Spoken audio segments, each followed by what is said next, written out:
धरण की जय, श्री वल्लभाधीश की जय, श्री गोसाई जी परम दयाल की जय, श्याम सुंदर श्री यमुने महारानी की जय, काशी विश्वनाथ भगवान की जय, गौरा महारानी की जय, श्री गणेश जी महाराज की जय, सरस्वती मात की जय, खेड़ापति सरकार की जय, कुबेरेश्वर महादेव की जय, संत सद्गुरुदेव गौ माता की जय, चिंता संतान हंतारो यत्पदानुऋणभा शयनं तनीचार्यानं प्रणमामि मुहुर्मुहुः। यदुमृतो जन्तुः सर्वदुःखातिगो भवेत् तमं सर्वदा वन्दे श्रीमद्वल्लभनन्दनम्। अज्ञानतिमिरागास्य ज्ञानञ्जनशलाकया चक्षुरुन्मीलितेन तस्मै श्रीगुरवे नमः। नमामि हृदये शेषशैलाचरब्धीशयनं लक्ष्मीसहस्रलीलाम्भिः सेव्यमानं कलानिधिं। चतुर्भीष्व षड्विजायते योऽसौ पञ्चदा हृदये मम। बोल विश्वनाथ भगवान की।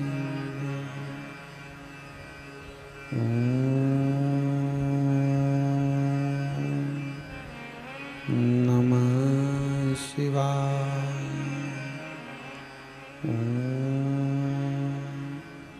नमः शिवाय। नमः शिवाय। नमः शिवाय। नमः शिवाय।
शिवाय।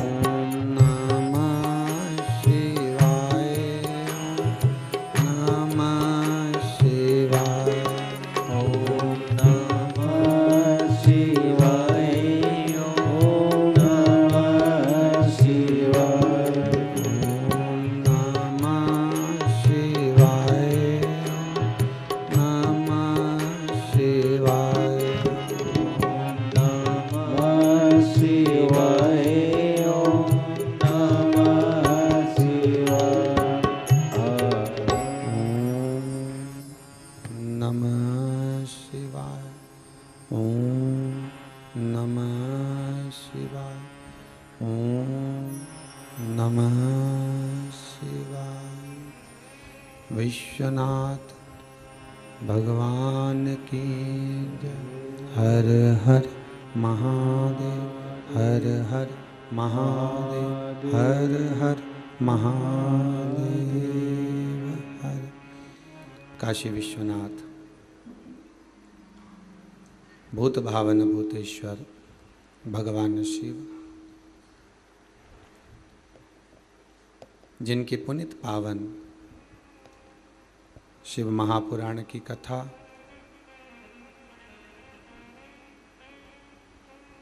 श्रवण करने का सौभाग्य बाबा देव अधिदेव महादेव की कृपा से, दया से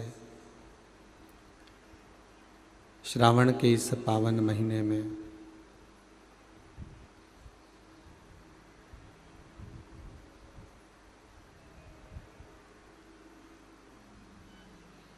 बाबा की बड़ी कृपा हुई।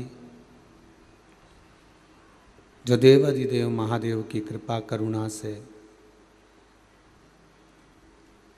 भगवान शंकर की पावन कथा इस कुबेरेश्वर धाम में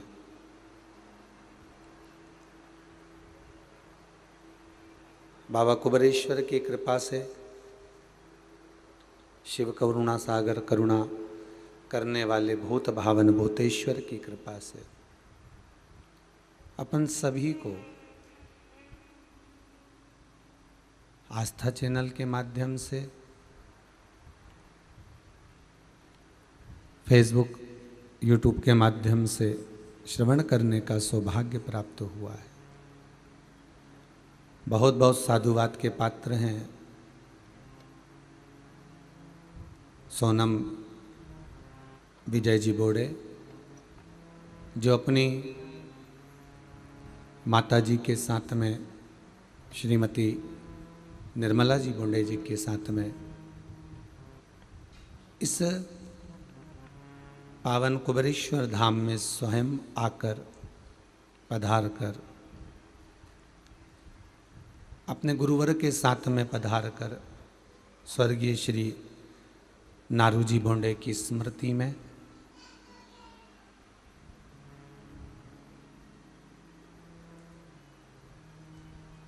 छिंदवाड़ा से यहाँ पहुंचकर भगवान शिव की कृपा से, करुणा से शिव महापुराण की कथा संपूर्ण बोंडे परिवार छिंदवाड़ा इस पावन कथा का रसस्वादन कराकर अपने जीवन को सार्थक बना रहे हैं, पूर्वजों का उद्धार कर रहे हैं। मैं धन्यवाद देता हूँ श्रीमती निर्मला जी बोंडे जी को, जो बाबा भूत अधिपति भूतेश्वर भगवान शिव कृपा करे आप पर और आपके पुत्र और पुत्रवधू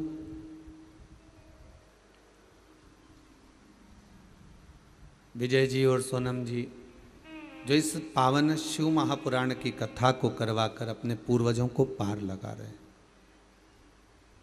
साथ में ही विराजमान नित्य आनंद करने के लिए विराज रहे हैं। और बोंडे परिवार को एक और साधुवाद दूंगा कि सावन महीने की पहली कथा आपके परिवार द्वारा हो रही है, और वो कथा भी कोई साधारण नहीं, गंगा शिव महापुराण है। शिव पुराण के छोटा सा एक संबोधन को लेकर, एक शब्द को लेकर उस कथा के आनंद को पाने के लिए अपन सब आगे बढ़ेंगे। पहले गुरु शिव महापुराण की कथा को अपन ने सुना, गुरु के महत्व को जाना।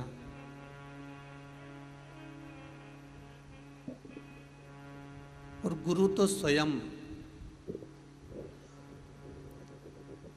गुरु सतगुरु संत साधु सन्यासी तपस्वी साधक उपासक, ये जितने भी हैं ये स्वयं चलते फिरते तीर्थ हैं, स्वयं चलते फिरते गंगा ही है।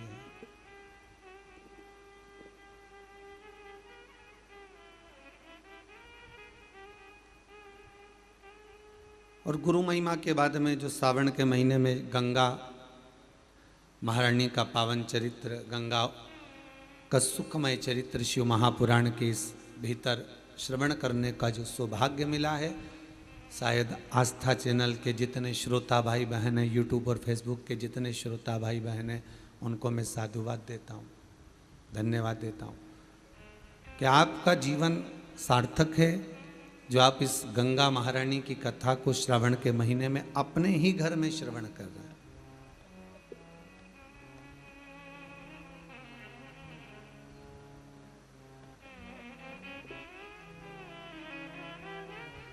गंगा किसको तारती है?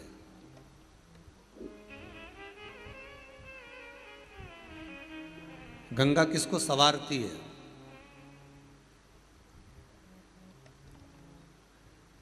किसी ने कहा कि प्राण छूटे और गंगा जी में ले जाकर अस्थियों को छोड़ दो तो गंगा मोक्ष देती है। विष्णु पुराण में, गर्ग संहिता में, देवी भागवत में, शिव महापुराण में, स्कंद पुराण में लेख लिखे हैं कि गंगा जी ने शंकर जी से वर मांगा था कि मेरे जल में जब तक जीव की अस्थियां पड़ी रहेंगी तब तक वो जीवात्मा वैकुंठ का भोग भोगेगी।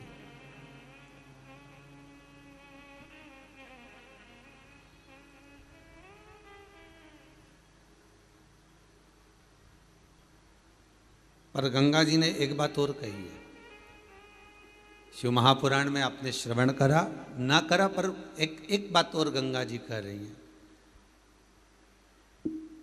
कि मैं तार दूंगी, मैं पापी से पापी जीव का उद्धार कर दूंगी, मना नहीं है। वैसे भी तो भारत की भूमि तो पावन पावन नदियां सारी की सारी जितनी भी हैं ये भारत की भूमि पर है।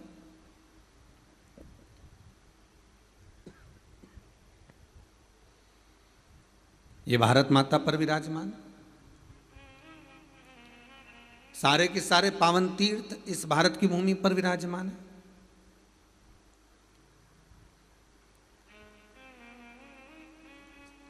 पुण्यमय नदियां, पुण्यमय तीर्थ, पुण्यमय तालाब, सरोवर जितने भी हैं ये सब इस भारत की भूमि पर हैं।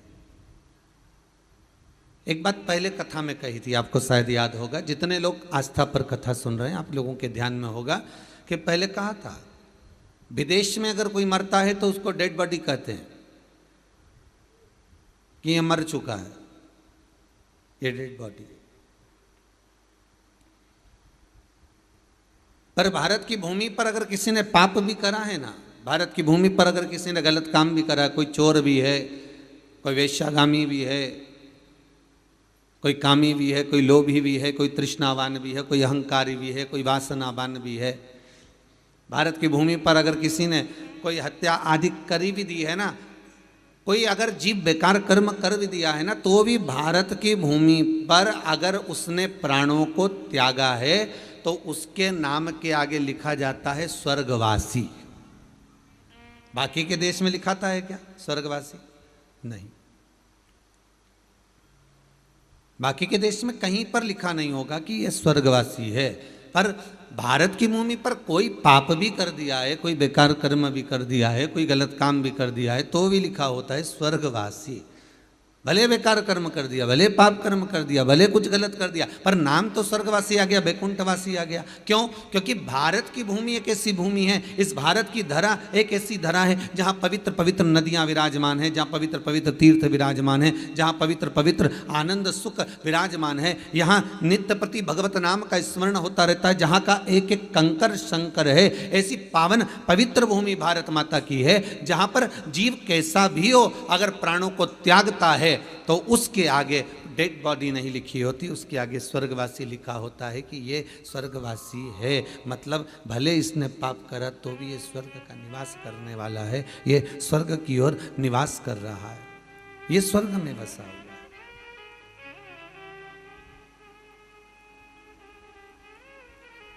पवित्र भूमि,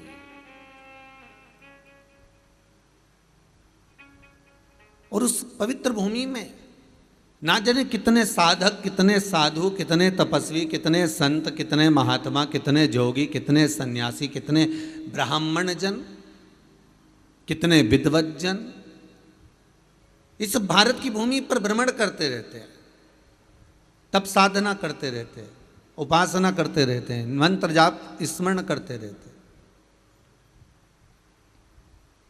और जब उनका मंत्र जाप का फल इस भूमि पर प्राप्त होता है तो यहाँ की जो रज है, यहाँ की जो धूल है, यहाँ की जो माटी है, वो सुख का अनुभव करा देती है, एक आनंद का अनुभव करा देती है।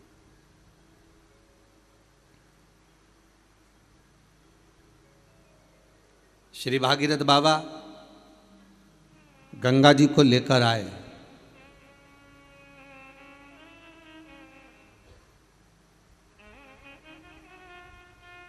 भागीरथ बाबा तो गंगा जी को लेकर आए 60,000 काकाओं के उद्धार के लिए, और वो गंगा भी बहती हुई गौमुख से लेकर चलते चलते चलते चलते वो गंगा भी कलकत्ता तक जब पहुंची है, गंगा सागर तक जब पहुंची है, तो उसके घाट पर, उसके तट पर, गंगा महारानी के किनारे पर जितने जितने भक्त, जितने साधु, जितने सन्यासी, जितने साधक, जितने उपासक, जितने जीव रह रहे हैं, ये गंगा उनका कल्याण कर रही है। और जो उसकी शरणागति में जा रहा है, गंगा उसका उद्धार कर रही है। और धन्यवाद दूंगा मैं विजय जी आपको, बोंडे परिवार को, सोनम विजय जी बोंडे परिवार को, कि बहुत बहुत साधुवादता है कि गंगा केवल उस घाट पर ही रह रही हैं, जीवों का आनंद दे रही है, और जो उसके चरणों में चले गया उसको आनंद प्रदान कर रही है। पर गंगा शिव महापुराण की कथा आपने कराकर ये संपूर्ण विश्व में, देश ही नहीं विदेश में भी जो इस कथा का आनंद सुख पा रहे हैं, इस कथा के माध्यम से श्रावण के महीने में ये गंगा लोगों के घर घर तक पहुंचा दी है आपने, उसके लिए बहुत बहुत साधुवाद, बहुत बहुत धन्यवाद। शिव महापुराण के रूप में गंगा शिव महापुराण घर घर तक पहुंचे।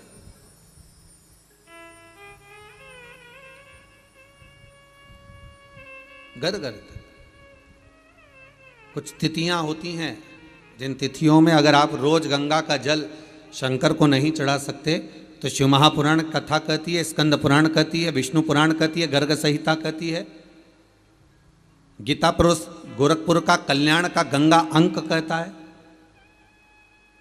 कि कुछ तिथियां भारत की भूमि पर ऐसी वर्णित है जिन तिथियों में भी गंगा का जल हम शिव को अगर एक बूंद भी समर्पित कर रहे हैं, गंगा का जल मात्र एक आधी चम्मच भी, आचमन जितना भी अगर हम शिव को समर्पित कर रहे हैं तो उसका सुख आनंदित है। जैसे पंचमी तिथि, नवमी तिथि, दशमी तिथि, एकादशी, प्रदोष, पूर्णिमा, अमावस्या, ये तिथियां हमारे यहाँ जो दी गई हैं, इन तिथियों में अगर हम गंगा का मात्र थोड़ा सा जल भी अगर जल के पात्र में डालकर गंगा जी का जल थोड़ा सा भी शिव के पास लेकर जा रहे हैं तो ये एक भाव अपने भीतर होना चाहिए कि आप केवल गंगा का जल साधारण शिव मंदिर में समर्पित नहीं कर रहे हो, आप गंगा का जल भले अपने घर से लेकर जा रहे हो और थोड़ा सा भी जल ले जाकर अगर शिव को समर्पित कर रहे हो तो तुम्हारे भीतर ये भाव होना चाहिए कि मैं गंगोत्री से जल भरकर सीधे रामेश्वर में ले जाकर गंगा के जल को समर्पित कर रही हूँ। श्रावण के महीने में या अन्य महीने में आप शिव को समर्पित कर रहे हैं, ये आपके भीतर एक भाव उत्पन्न होना चाहिए।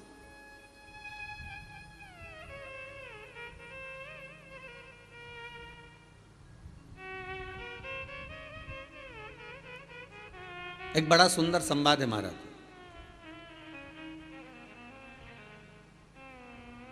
वही कथा फिर आ गई है जिसका हम वर्णन कर रहे हैं कि बोंडे परिवार इस गंगा जी को लेकर घर घर तक पहुंचा रहे, कथा वहां पहुंच रही है, ध्यान दीजिएगा थोड़ा। वहां गौमुख से निकली, गंगोत्री से निकली, चलते चलते चलते चलते वो गंगा सागर तक पहुंची है। हरिद्वार, ऋषिकेश, प्रयागराज सब जगह से निकलती हुई चली गई है, पर केवल वहीं तक नहीं, जन जन तक।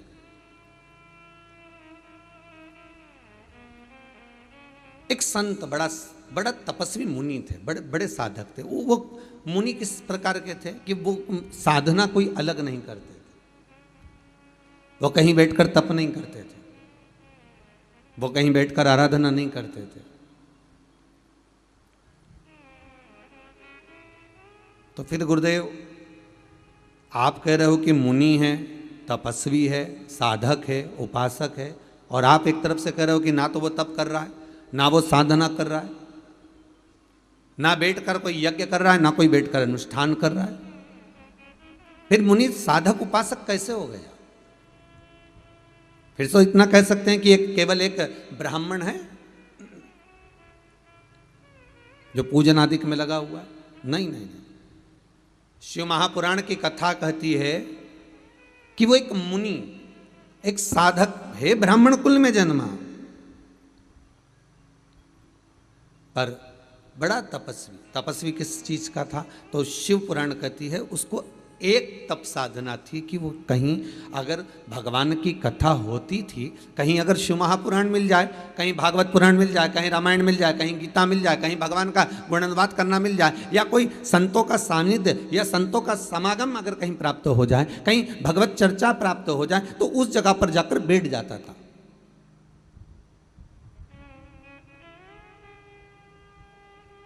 एक भगवान की कथा में जाकर बैठना भी एक तपस्वी का भाव है, एक साधक का भाव है, एक साधना है, एक आराधना है, एक तप है, एक भगवान को प्राप्त करने का, भगवान को अपने भीतर उतारने का एक स्थान है।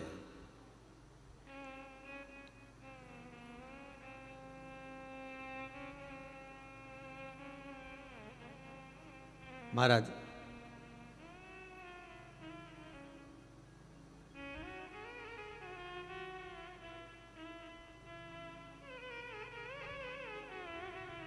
काशी में ढूंढा तुझे, उज्जैनी में पाया है, शिव पुराण के पन्नों में भोले बात का ठिकाना है।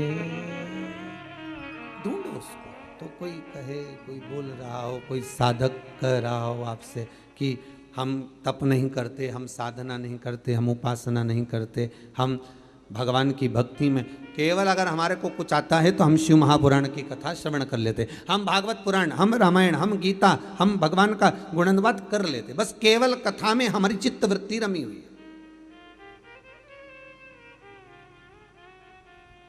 और आपका दिल, आपका हृदय, आपकी चित्त, आपकी वृत्ति, आपका मन अगर कथा में लगा हुआ है ना, तो समझ लेना आप मुनि हो, आप तपस्वी हो, आप साधक हो, आप उपासक हो। ये कई लोगों ने प्रश्न लिखकर भेजे हैं, बहुत सारे प्रश्न हैं और बहुत सारे संवाद भी हैं महाराज। इसमें कई लोगों ने लिखा है कि हम पहले कथा नहीं सुनते थे, किसी ने लिखा है कि हम पहले शिव मंदिर नहीं जाते थे, फिर किसी ने लिखा है कि हम भगवान का भजन करना नहीं जानते थे, हम शंकर पर जल कैसे चढ़ाएं हम वो नहीं जानते थे। पर हमको सीख मिल गई, हमको कुछ सीखने को प्राप्त हो गया, हमको कुछ मिला है।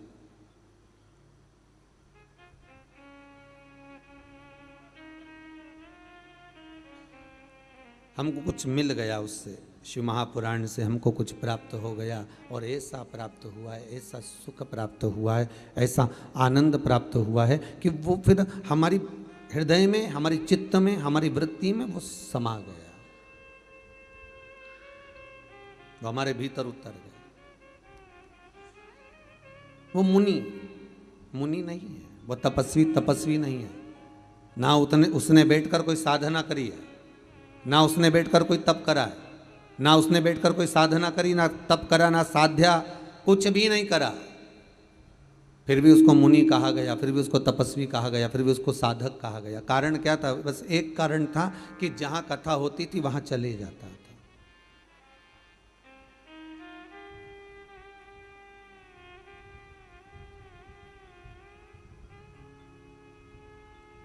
जहां पर मिल गई शिव पुराण, जहां पर मिल गया भगवान का भजन, बस वहां बैठ जाता था। और एक नहीं, आप सब भी जितने आस्था चैनल के माध्यम से कथा श्रवण कर रहे हो ना, जितना फेसबुक यूट्यूब पर आप लोग कथा को सुन रहे हो, आपको साधुवाद दूंगा, आप भी किसी तपस्वी से कम नहीं हो, आप भी किसी साधक से कम नहीं हो, आप भी किसी उपासक से कम नहीं हो।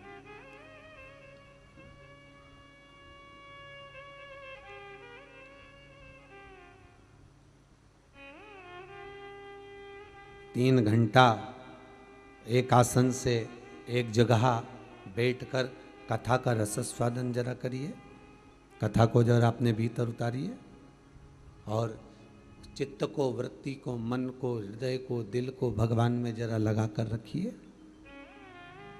थोड़ा रमा कर रखिए, तो आप तपस्वी ही कहलाओगे, आप साधक ही कहलाओगे, आप उपासक ही कहलाओगे।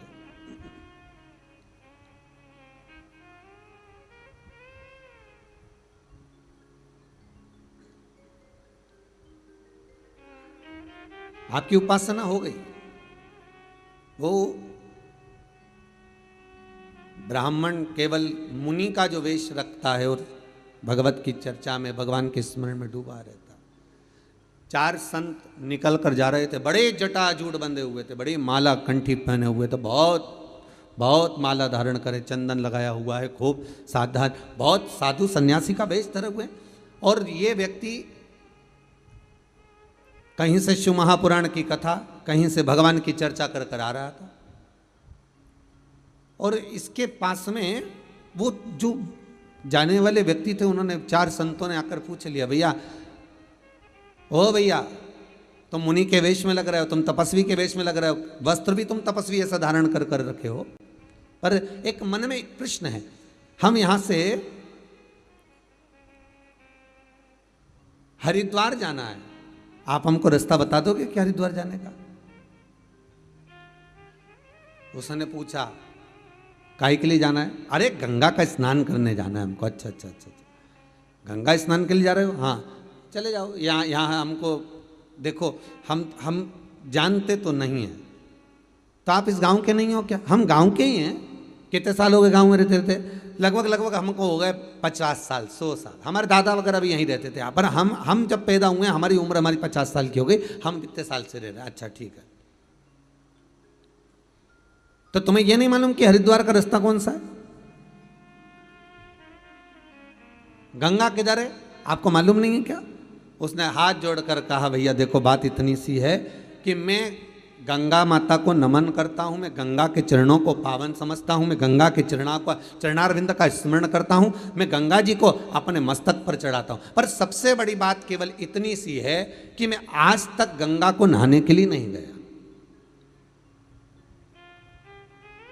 कितने दूर है यहां से? पूछा, बस मैंने सुना है यहां से 42 किलोमीटर की दूरी पर गंगा जी है। 42 किलोमीटर दूरी पर ना, और तुम कभी नहाने नहीं गए? नहीं नहीं नहीं नहीं, मेरा जाना नहीं हुआ।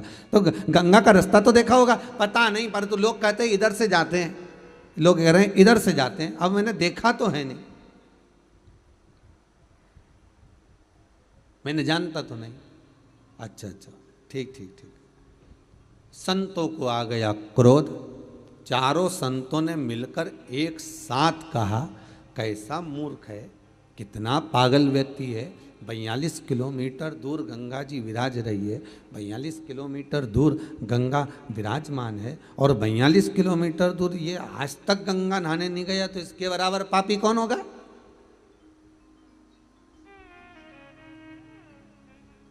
आज तक जो गंगा के घाट पर नहीं पहुंचा, आज तक जो गंगा जी के नजदीक तक नहीं पहुंचा, तो इसके बराबर पापी और कौन होगा? चारों ने कह दिया, तेरे जैसे पापी का हमने कहाँ मुख देख लिया, कहाँ हमने मुंह देखा, तेरे जैसे पापी का कहाँ हमने मुख देख लिया, कहाँ मुख देखा। चारों हर गंगे हर गंगे हर गंगे कहते कहते गंगा जी के घाट पर हरिद्वार के उधर जाने लगे, गंगा को ढूंढने के लिए, गंगा को पाने के लिए जा रहे हैं। चारों जब चले, हरिद्वार पहुंच गए, किसी से पूछा यहाँ हरिद्वार है? हाँ ये हरिद्वार है, पर यहाँ गंगा जी तो दिख नहीं रही है, गंगा तो नहीं दिख रही है, गंगा कहाँ है? भैया हरिद्वार तो यही और गंगा भी यहीं थी, पर पता नहीं कहाँ चली गई। उन्होंने कहा चलो और आगे गंगा जी को देखते, ऋषिकेश पहुंच गए, यहाँ भी गंगा नहीं है, ढूंढते ढूंढते और आगे बढ़े, और आगे और ढूंढते ढूंढते ढूंढते ढूंढते गंगोत्री तक पहुंच गए, पर गंगा नहीं मिली।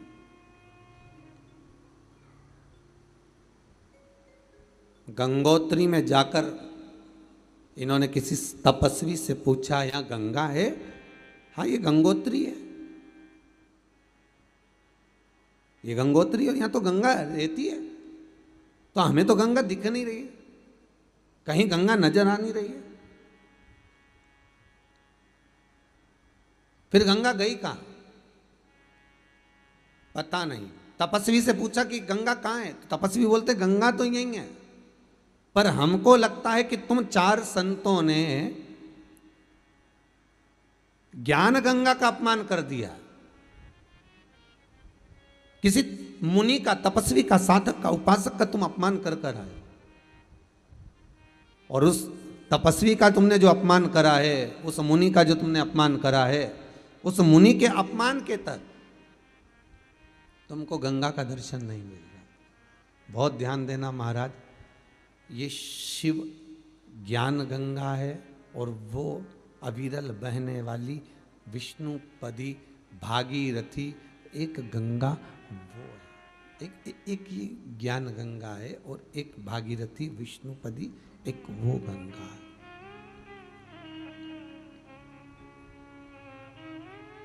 दोनों में अंतर है।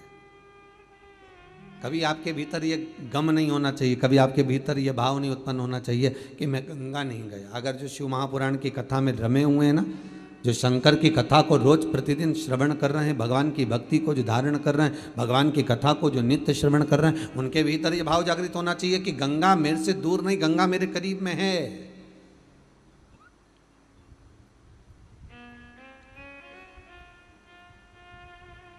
गंगा ज्यादा दूर नहीं, गंगा मेरे नजदीक में। अब क्या करा जाए, तो कहा उस मुनि के पास जाओ। चारों संत मुनि को ढूंढते ढूंढते पहुंचे। वो कथा में बैठा हुआ था, कहीं शिव महापुराण, कहीं सत्संग, कहीं भजन, कहीं कीर्तन, कहीं स्मरण, कहीं नाम जाप, कहीं मंत्र जाप में डूबा हुआ था। गया, चारों मुनियों ने, संतों ने उसके चरण पकड़ लिए। हमसे गलती हो गई, हमने तुम्हें अपमान कर दिया, हमने तुम्हारा अपमान कर दिया, हमसे गलती हो गई। गुरु शिव महापुराण में एक बात कही थी, आप कितनी भी गलती कर रहे हो, आप क्या शब्दों का संबोधन कर रहे हो, आप क्या बोल रहे हो, ये मतलब नहीं है। सबसे मूल ये है कि आप अगर कोई गलती को कर दिए हो, तो सबसे पहला संबोधन आपके मुख से निकलना चाहिए क्षमा, सॉरी।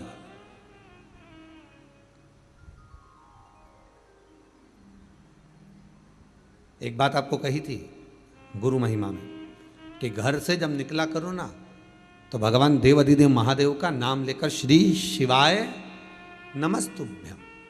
घर से जब निकलो, कोई कार्य के लिए जा रहे हो तो आप श्री शिवाय नमस्तुभ्यम का स्मरण कर कर जाइए। आप किसी काम के लिए आगे बढ़ रहे हो, श्री शिवाय नमस्तुभ्यम का स्मरण कर कर जाइए। जिस समय आपके मुख से श्री शिवाय नमस्तुभ्यम का स्मरण हो जाए, या शिवलिंग का स्पर्श हो जाए, या शंकर का अनुमोदन कर कर ओम नमः शिवाय बोलकर, या राम बोलकर, कृष्ण बोलकर, शिव बोलकर, आपके भीतर जो रमा हुआ है, आप राम को मानते हैं, आप राम को माने, हम मना नहीं करेंगे। आप कृष्ण को माने तो कृष्ण को माने, हम मना नहीं करेंगे। आपका दिल जिससे लगे, आपका चित्त वृत्ति जिससे लगे।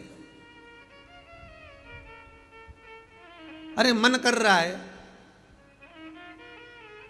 तुम्हारा चाउमीन खाने का, और कोई तुमको पानी पतासा खिला दे तो नहीं, हम तो आपको पानी पतासा ही खिलाएंगे, चाहे कुछ भी हो जाए। हम चाउमीन माउमीन नहीं खिलाएंगे, बस बात खत्म तो खत्म।